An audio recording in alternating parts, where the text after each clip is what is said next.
Film की शुरुआत एक निर्माण स्थल से होती है जहां एक आदमी अपने सहकर्मी दिमित्री से उस खास नशे के बारे में पूछता है जिसे वह हाल ही में बेच रहा होता है, लेकिन उसे बिल्कुल भी अंदाजा नहीं होता कि यही नशा कुछ ही घंटों में पूरी दुनिया को नरक बना देगा। दिमित्री उसे एक कमरे में ले जाता है और गुलाबी रंग का पाउडर तैयार करने लगता है, लेकिन तभी उसे पता चलता है कि उसके पास सुई नहीं बची है। वह पूरे कमरे में तलाश करता है और आखिरकार गंदे पानी से भरे सिंक में उसे एक इस्तेमाल की हुई सुई मिल जाती है। अब यहाँ जो होने वाला है वह इस आदमी की जिंदगी हमेशा के लिए बदल देगा। इसके बाद दिमित्री सबसे पहले खुद वह नशा लेता है, लेकिन कुछ ही सेकंड में अचानक जमीन पर गिर पड़ता है। यह देखकर उसका सहकर्मी वही सुई उठाता है और उसी तरह नशा लेने लगता है। शाम होने पर वह आदमी होश में आता है और देखता है कि कमरे का माहौल पूरी तरह बदल चुका है। दिमित्री कमरे के कोने में बैठा कांप रहा होता है और उसके मुंह से अजीब आवाजें निकल रही होती हैं, लेकिन असली डर अभी शुरू भी नहीं हुआ था। अचानक दिमित्री उसकी तरफ मुड़ता है। उसकी आंखें पूरी तरह लाल हो चुकी होती हैं। इससे पहले कि वह कुछ समझ पाए, दिमित्री उस पर झपट पड़ता है और उसे काट लेता है। डरा हुआ आदमी तुरंत बिल्डिंग से बाहर भागता है, लेकिन उसे नहीं पता कि वह अपने साथ एक ऐसा वायरस लेकर जा रहा है जो कुछ ही दिनों में पूरी दुनिया को मौत के अंधेरे में धकेल देगा। कुछ समय बाद पहाड़ों के एक शांत इलाके में डॉक्टर एडोन अपने बेटे मिगुएल को उसके नाना नानी के घर एक हफ्ते के लिए छोड़ने आता है। अपनी पत्नी की मौत के बाद एडोन की जिंदगी पूरी तरह बदल चुकी होती है। घर का माहौल पहले जैसा नहीं रहा और शायद इसी वजह से ये दूरी उनके लिए जरूरी थी। लेकिन एडोन को बिल्कुल भी अंदाजा नहीं होता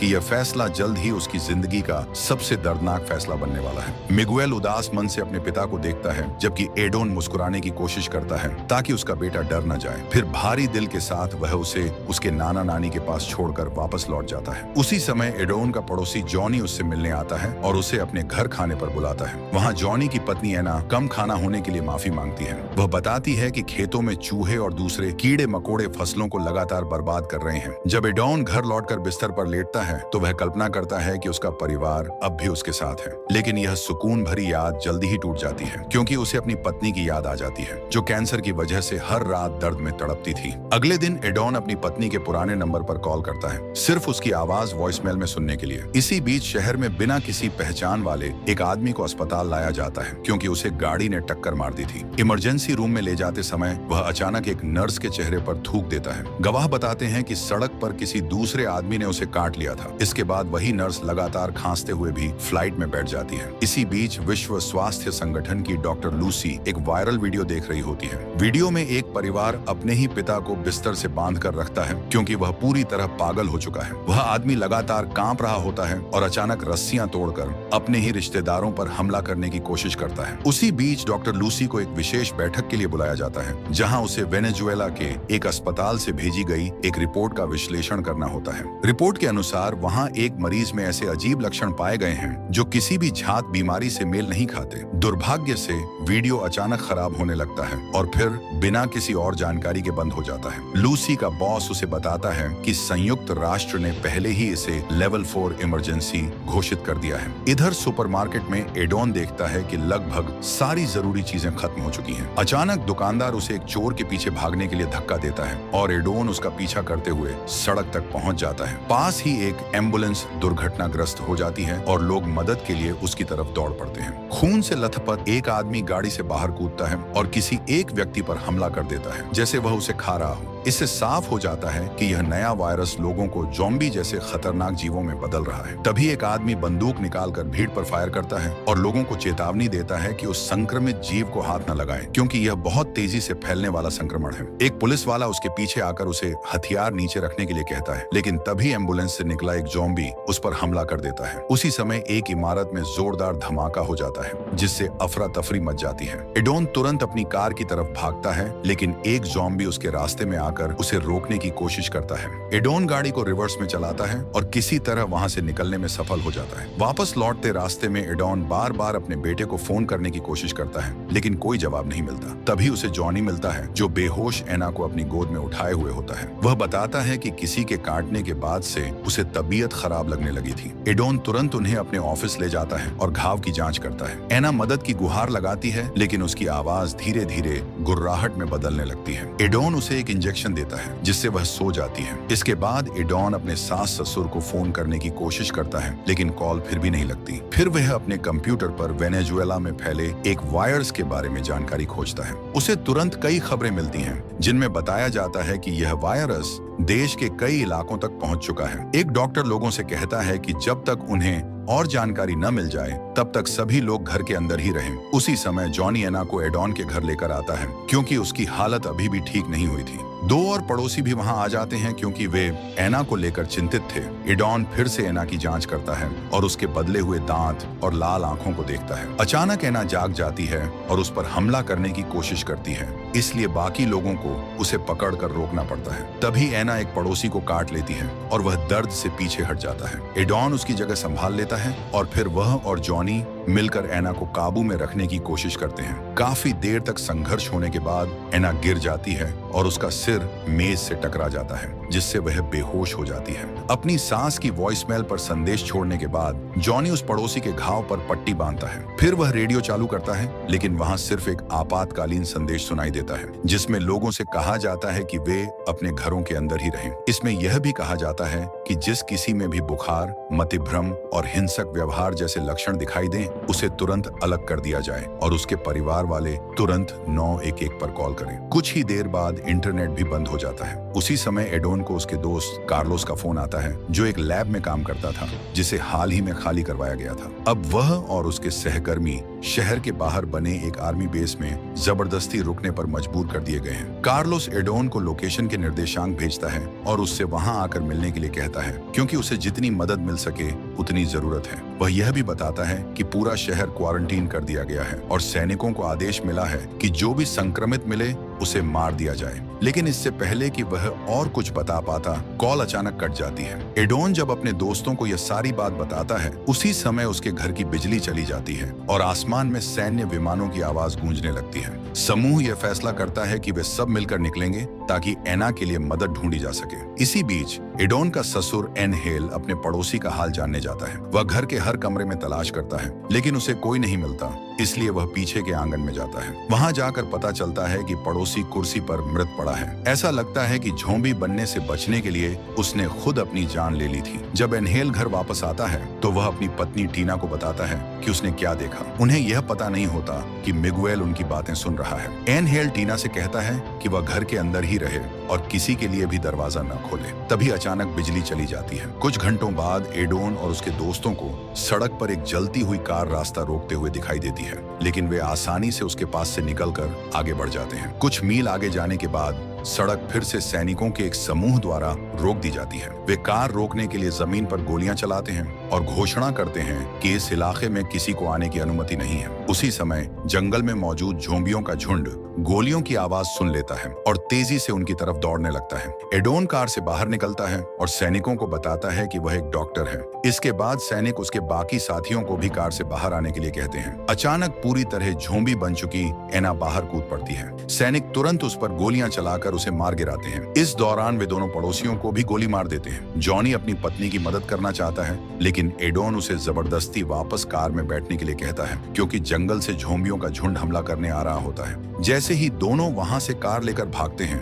झोंबी सैनिकों पर टूट पड़ते हैं और उन्हें जिंदा खाने लगते हैं। यहाँ तक कि एना भी अपने पड़ोसियों को खाने लगती है। सफर के दौरान जॉनी बार बार सोचता रहता है कि एना के साथ आखिर क्या हुआ। आखिरकार वह एडोन से कार रोकने के लिए कहता है। बाहर निकलते ही वह गुस्से में कार पर हाथ मारता है और कहता है कि वह अपनी पत्नी को बचाने वापस जाएगा। एडोन उसे रोकने की कोशिश करता है लेकिन जॉनी उस पर चिल्लाता है और आगे बढ़ने लगता है। इसलिए एडोन वापस कार में जाकर उसका इंतजार करने लगता है। कुछ सेकंड बाद जॉनी को एहसास होता है कि वह बेवकूफी कर रहा है और वह भी वापस कार में आकर बैठ जाता है। इसी बीच लूसी बेस पर पहुंच जाती है जहां कार्लोस उसे पेशेंट जीरो दिखाता है जो शुरुआत वाला नशेड़ी आदमी होता है। अगली सुबह जॉनी और एडोन सड़क पर पूरा हंगामा देखते हैं। कई कारें छोड़ दी गई हैं, कुछ रास्ते में फंसी हुई हैं और लोग एक दूसरे को लूट रहे हैं। चारों तरफ झोंबी भी घूम रहे हैं जो डरे हुए लोगों के पीछे भाग रहे होते हैं। कई लोग एडोन से मदद की गुहार लगाते हैं लेकिन वह उन्हें नजरअंदाज कर देता है और बचने के लिए कार सड़क से नीचे उतार देता है। टीवी पर खबर दिखाई जाती है कि राष्ट्रपति और उसके मंत्री लोगों की मदद किए बिना ही देश छोड़कर भाग रहे हैं। वहीं एक छोटे से शहर में एक परिवार अपने घर में छिपा हुआ होता है और चुपचाप खिड़की से बाहर दौड़ते झोंबियों को देख रहा होता है। कई तनाव भरे मिनटों के बाद कुछ झोंबी झोंबी खिड़की का कांच तोड़कर अंदर घुस आते हैं और तुरंत माता पिता पर हमला कर देते हैं। ये देखकर लुइस पीछे के दरवाजे से भाग निकलता है और बाइक लेकर शहर छोड़ देता है। सड़क पर एडोन और जॉनी कार का टायर बदल रहे होते हैं। तभी वे लुइस को बाइक चलाते हुए जाते देखते हैं। उन्हें लगता है कि शायद उसे रास्ता पता हो, इसलिए दोनों वापस कार में बैठकर उसका पीछा करने लगते हैं। लेकिन अचानक लुइस बाइक से गिर जाता है और झोंबी उसके पीछे दौड़ने लगते हैं। वह घबराकर मदद के लिए चिल्लाने लगता है। एडोन और जॉनी तुरंत कार का दरवाजा खोलते हैं, उसे अंदर बैठाते हैं और तेजी से वहां से निकल जाते हैं ताकि ज़ॉम्बियों से बच सकें। रात होने तक कार का पेट्रोल खत्म हो जाता है, इसलिए तीनों को पैदल आगे बढ़ना पड़ता है। सुबह होते ही वे एक नए शहर में पहुंचते हैं, जहां उन्हें एक आदमी बाड़ के पीछे खड़ा दिखाई देता है। लेकिन जैसे ही वह मुड़ता है,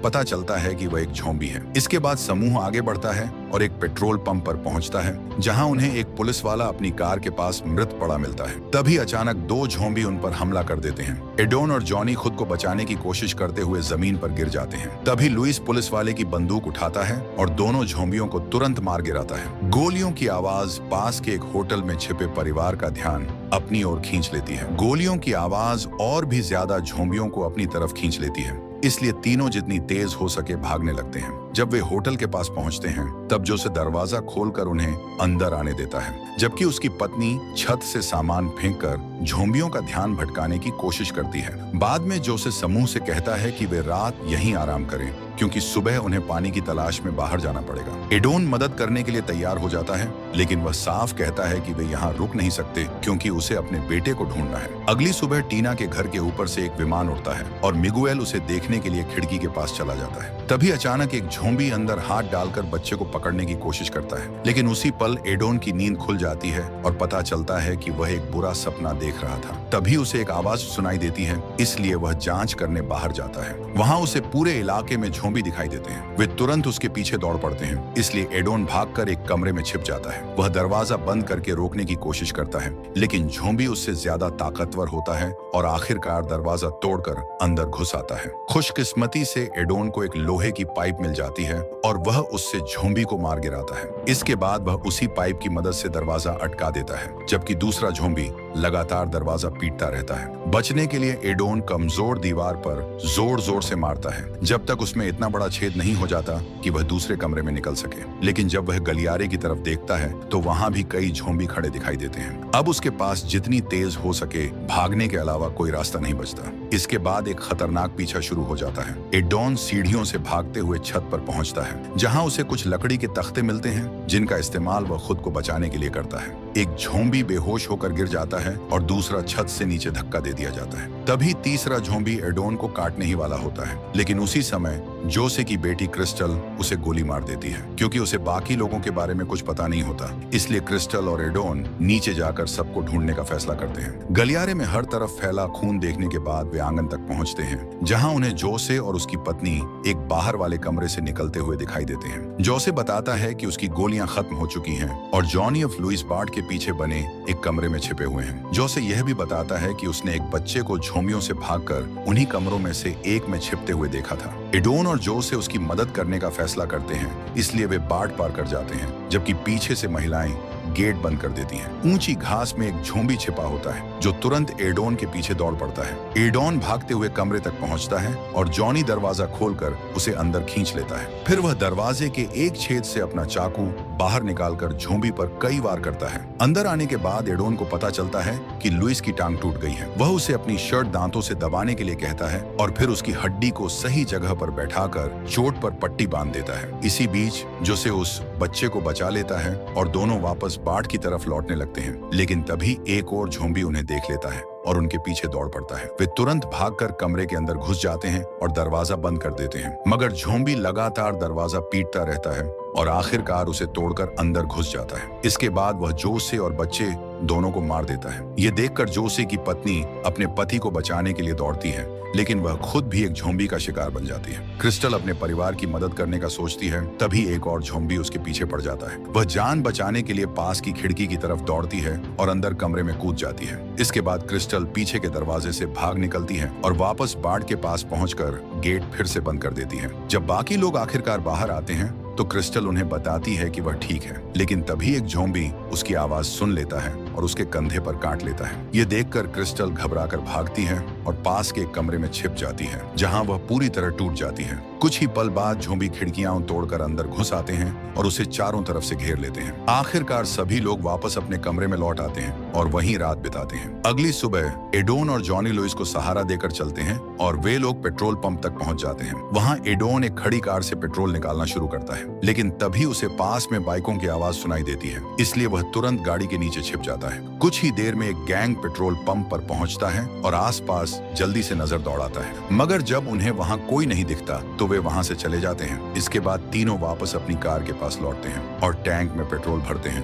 ताकि वे आखिरकार वहां से निकल सकें। इसी बीच टीना एनेल का इंतजार कर रही होती है, जो खाने पीने का सामान लेने गया था। जैसे ही वह उसे वापस आता देखती है, वह जल्दी से दरवाजा खोलने दौड़ती है, लेकिन एनेल उसे रोकते हुए कहता है कि दरवाजा मत खोलो क्योंकि उसे ज़ॉम्बी ने काट लिया है। तभी अचानक उसे तेज खांसी आने लगती है और वह जमीन पर गिर पड़ता है। यह देखकर घबराई हुई टीना उसकी हालत देखने के लिए दरवाजा खोल देती है। आधी रात के दौरान एडोन को एहसास होता है कि वे रास्ता भटक चुके हैं, इसलिए वह कार रोकता है और अपनी लोकेशन का कोई सुराग ढूंढने के लिए बाहर निकल जाता है। तभी ज़ॉम्बी कार को देख लेते हैं और तुरंत उसे चारों तरफ से घेर लेते हैं। जॉनी कार का दरवाजा मारकर एक ज़ॉम्बी को दूर फेंक देता है और बाकी को रोकने की कोशिश करता है, जबकि लुइस इंजन स्टार्ट करने की कोशिश करता है। उसी समय एडोन भागता हुआ वापस आता है और ज़ॉम्बियों पर गोली चलाता है, लेकिन उसके पास सिर्फ एक गोली बची होती है और वह भी निशाना चूक जाती है। ज़ॉम्बी खिड़की के अंदर हाथ डालकर लुइस को पकड़ लेते हैं और तुरंत उसे काट लेते हैं। अब कार से बच निकलना संभव नहीं होता, इसलिए जॉनी और एडोन जंगल की तरफ भाग जाते हैं, जबकि ज़ॉम्बी उनके पीछे दौड़ पड़ते हैं। काफी देर तक भागने के बाद वे एक खुले इलाके में पहुंचते हैं। तभी अचानक तेज लाइटें जल उठती हैं और सैनिक ज़ॉम्बियों पर गोलियां चलाकर उन्हें मार गिराते हैं। तब पता चलता है कि दोनों आखिरकार आर्मी बेस तक पहुंच गए हैं और अब वे सैनिकों से घिरे हुए हैं। तब एडोन सैनिकों को बताता है कि वह कार्लोस का दोस्त है। फिर भी कप्तान उन्हें कपड़े उतारने के लिए कहता है ताकि यह पक्का किया जा सके कि उन्हें किसी ज़ॉम्बी ने काटा नहीं है। जांच के बाद दोनों को पूरी तरह डिसइंफेक्ट किया जाता है और तभी उन्हें अंदर जाने दिया जाता है। अंदर पहुंचकर वे मैदान में जलती हुई एक बड़ी आग देखते हैं। कार्लोस बताता है कि वायरस को फैलने से रोकने के लिए सभी ज़ॉम्बियों की लाशों को जलाया जा रहा है। इसके बाद कार्लोस एडोन की मुलाकात लूसी से करवाता है, जो टीवी पर पूरे देश में हो रहे दंगों और अफरा तफरी की खबरें देख रही होती है। कार्लोस लूसी से कहता है कि एडोन एक एक्सपर्ट है और वह उनकी रिसर्च में मदद कर सकता है, लेकिन एडोन साफ कह देता है कि वह यहाँ रुक नहीं सकता क्योंकि उसे अपने बेटे को ढूंढना है। ये सुनकर कार्लोस परेशान हो जाता है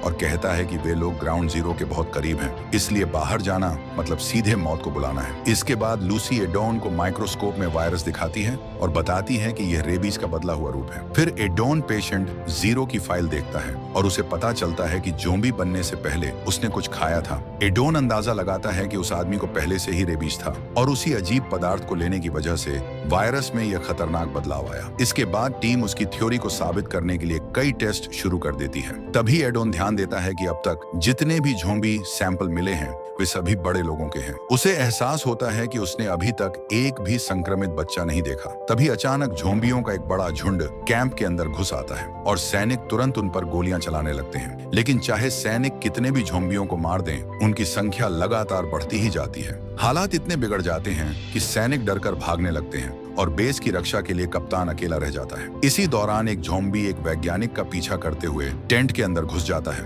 और अचानक वहां जोरदार विस्फोट हो जाता है। दूसरी तरफ जॉनी भागते हुए एडोन और डॉक्टरों के पास पहुंचता है और उनसे बंदूक मांगता है, लेकिन आपातकाल की स्थिति होने के बावजूद सैनिक किसी आम इंसान को हथियार देने से साफ इनकार कर देते हैं। कप्तान और दो सैनिक समूह को बेस के अंदर से सुरक्षित बाहर निकालने लगते हैं, लेकिन तभी एडोन और जॉनी रुक जाते हैं क्योंकि उन्हें पता चलता है कि ज़ॉम्बियों में से एक लुइस है। हालांकि उसकी टूटी हुई टांग की वजह से वह उन पर हमला नहीं कर पाता। इसके बाद छोटा सा समूह जंगल की तरफ भाग निकलता है, जबकि पीछे से लोगों की चीखें लगातार सुनाई देती रहती हैं। अगली सुबह वे आखिरकार मुख्य सड़क तक पहुंच जाते हैं। जब एक सैनिक को एक ज़ॉम्बी दिखाई देता है तो वह तुरंत गोली मारकर उसे खत्म कर देता है, लेकिन इस दौरान ज़ॉम्बी उसे काट लेता है। क्योंकि वह किसी और की जान खतरे में नहीं डालना चाहता, इसलिए वह तुरंत अपना सामान नीचे फेंक देता है और अकेला वहां से दूर भाग जाता है। इसके बाद समूह आगे क्या करना है इस पर बात करता है। एडोन लूसी से कहता है कि वह अपनी संस्था से मदद मांगे, लेकिन लूसी बताती है कि अब कोई मदद नहीं आने वाली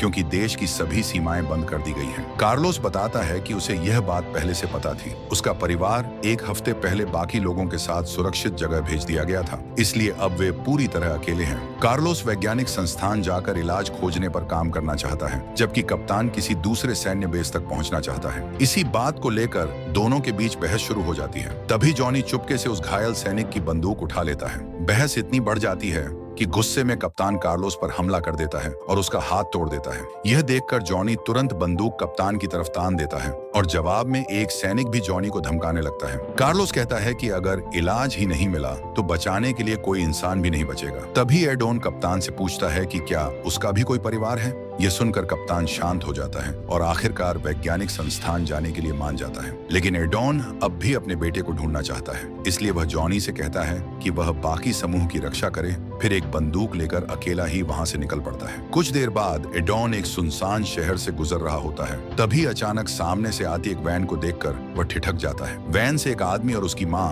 बाहर आते हैं और एडोन को पानी देने की पेशकश करते हैं, लेकिन वह मना कर देता है। ये देखकर आदमी उसे एहसान न मानने वाला कहता है और वैन से अपनी बंदूक निकाल लेता है। डरा हुआ एडोन पहले गोली चला देता है और आदमी वहीं मारा जाता है। अपने बेटे को मरता देखकर उसकी मां रोने लगती है और बदला लेने के लिए बंदूक उठाती है, लेकिन एडोन उसे भी गोली मार देता है। इसके बाद एडोन उनके हथियार उठाता है और पानी ढूंढने के लिए वैन की तलाशी लेने लगता है। तभी उसे अचानक किसी आवाज का एहसास होता है। जब एडोन वैन के पीछे जाकर देखता है तो उसे असली मालिक बंधे हुए मिलते हैं। वह तुरंत उन्हें आजाद कर देता है और अकेले जाने की कोशिश करता है, लेकिन वह दंपति उससे साथ चलने की विनती करने लगते हैं। आखिरकार एडोन मान जाता है और तीनों मिलकर आगे बढ़ते हैं। वैन की वजह से वे शहर से बहुत जल्दी निकल जाते हैं, लेकिन कुछ देर बाद उन्हें रुकना पड़ता है क्योंकि महिला की तबीयत खराब होने लगती है। उल्टी करने के बाद एडोन उसका चेकअप करता है और राहत की बात यह होती है कि वह संक्रमित नहीं है। तभी महिला बताती है कि वह गर्भवती है। जब एडोन का ध्यान भटका हुआ होता है तभी पीछे से दो झोंबी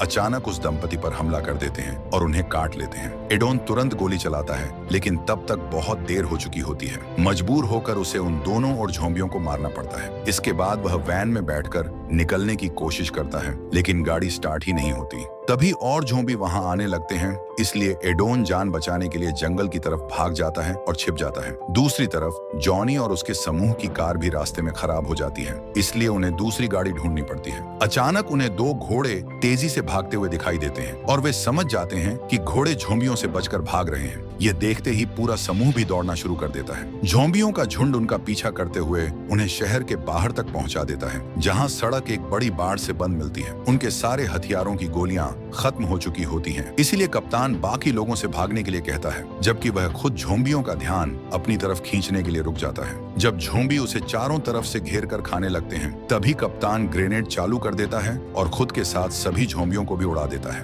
कप्तान की कुर्बानी की वजह से जॉनी और डॉक्टरों को संस्थान तक पहुंचने का समय मिल जाता है, लेकिन वहां पहुंचकर उन्हें पता चलता है कि सामने का दरवाजा बंद है। तभी कार्लोस सीढ़ियों पर गिर जाता है और एक झोंबी तुरंत उस पर हमला करने के लिए कूद पड़ता है। उसी समय दरवाजे पर एक गार्ड आता है और कहता है कि वह किसी को अंदर नहीं आने दे सकता। तब लूसी उसे बताती है कि वह वर्ल्ड हेल्थ ऑर्गेनाइजेशन से है, लेकिन जैसे ही उनके पीछे झोंबियों का झुंड दिखाई देता है, गार्ड आखिरकार दरवाजा खोलकर सबको अंदर आने देता है। कुछ देर बाद एडोन आखिरकार अपने ससुराल पहुंच जाता है। जैसे ही वह दरवाजा जोर जोर से पीटता है, अंदर से झोंबी बन चुका ओनेल दिखाई देता है और उस पर हमला करने के लिए कांच तोड़ देता है। यह देखकर एडोन पूरी तरह टूट जाता है। भारी दिल से वह खुद को संभालता है और मजबूरी में ओनेल को गोली मार देता है। इसके बाद वह फूट फूट कर रोने लगता है। फिर एडोन घर के अंदर जाता है, जहां उसे टीना की लाश मिलती है। यह देखकर उसका दर्द और बढ़ जाता है और वह फिर से रो पड़ता है। इसके बाद एडोन घर के अलग अलग कमरों में मिगुएल को ढूंढने लगता है। एक कमरा अंदर से बंद होता है, इसलिए वह दरवाजे को लात मारकर तोड़ देता है। अंदर जाकर उसे आखिरकार मिगुएल मिल जाता है, लेकिन दुख की बात यह होती है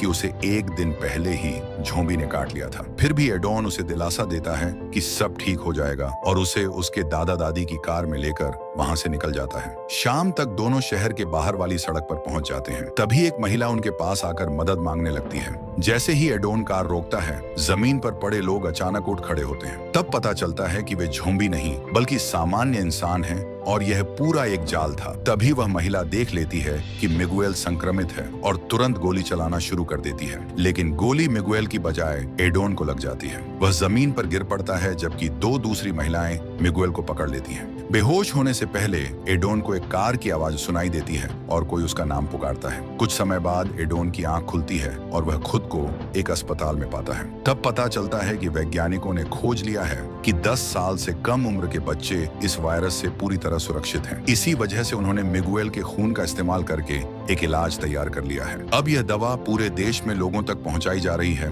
और धीरे धीरे समाज फिर से सामान्य होने लगा है। लेकिन इसके बावजूद लोगों को अब भी भ्रष्ट और बेरहम सरकार का सामना करना पड़ रहा होता है। अपनी पत्नी से किया हुआ वादा याद करते हुए एडोन मिगुएल को एयरपोर्ट लेकर जाता है और दोनों एक विमान में सवार हो जाते हैं। दूसरी तरफ कई बचे हुए लोग पैदल ही सुरक्षित जगहों की ओर जा रहे होते हैं, मगर दूसरे देश अब भी इस संक्रमण से डरे हुए हैं और इसलिए वे हर प्रवासी का खुले दिल से स्वागत नहीं कर रहे होते।